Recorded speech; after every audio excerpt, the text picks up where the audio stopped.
a Canadian radio sanctuary podcast.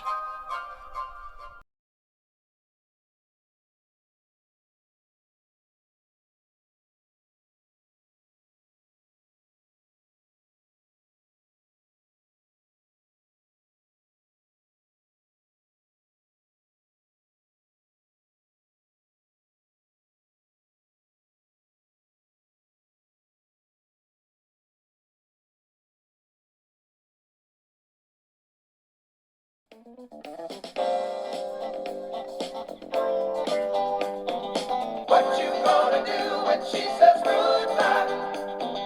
What you gonna do when she is gone? So you're having trouble with your romance? Well, you better check it out before it goes. Corey spoke to us from Toronto. Are you on a concert tour or promotional tour right now? No, we're on a concert tour. We've been out for about just under 30 days now. Mm-hmm. Will you be getting out to Vancouver? Not on this part of the tour, but there's a second leg of the tour that picks up in the middle of October, which runs into Thanksgiving, and I think we'll be up there. I really enjoy Reflector. Before we get into the album, is there any significance or symbolism in the title? I think just simply that it's just a reflection of, the last couple of years where the band has basically been dormant record-wise. Mm-hmm. And it seemed like a nice title for the album. You and David Jenkins, is this not true? You two are two of the originals? Yeah, myself, David Jenkins, and Steve Price, from Mm-hmm. Pablo Cruz.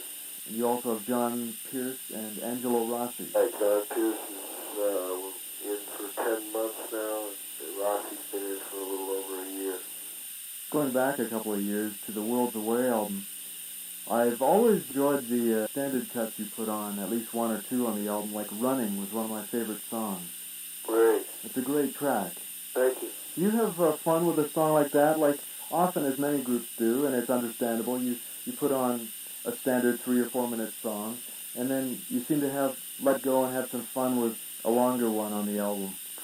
Well, I happen to really enjoy them. I might be the biggest advocate of the longer cuts. I think that's where Dave Jenkins and I have become a good songwriting team, and that I always like the more extended versions of songs, and he's more apt for these shorter versions, and what happens is we come up with a good combination, which, sometimes I think the key to writing a long song is that it might sound, like very long and involved and be satisfying, but it isn't necessarily that long in time. I think Running is like that. On our first album, we were indulgent enough to do a piece that was like 12 minutes long on the very first Pablo Cruz album. Mm-hmm. So I don't know whether you're familiar with it or not. Yeah. He's called Ocean Breeze. That's right, yeah. That's not the easiest thing to do, just in terms of, records and economy of records, It's not the smartest thing to do. No, I realize that, but it seems like you and David have a nice balance. I love it. On the Reflector album, we did Drums in the Night. That's right, yeah. Which was a lot of fun to do. It's nice, too, in the last minute or two when you have the interplay with the drums happening back and forth. Right, on Drums in the Night? That's right. Yeah. That's a good cut. That's kind of the running on this album.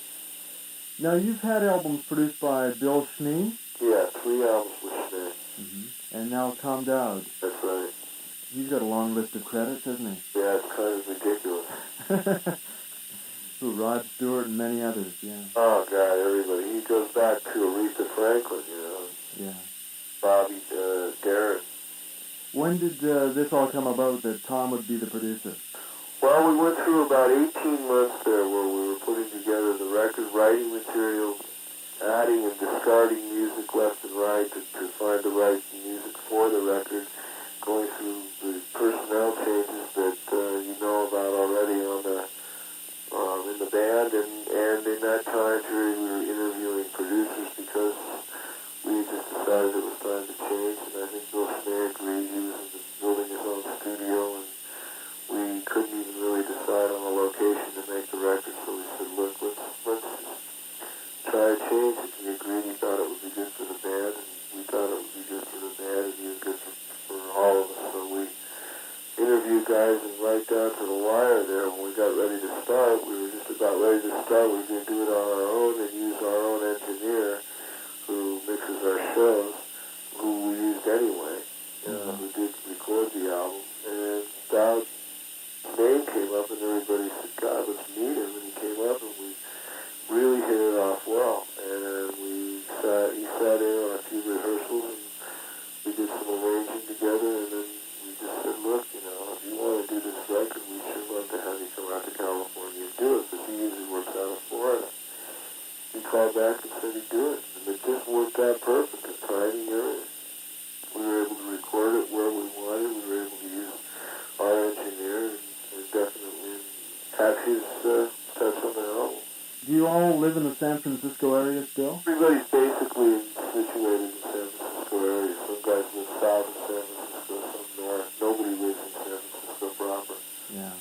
So it was recorded at the record plant in Sausalito. Yeah, where the last 3 albums have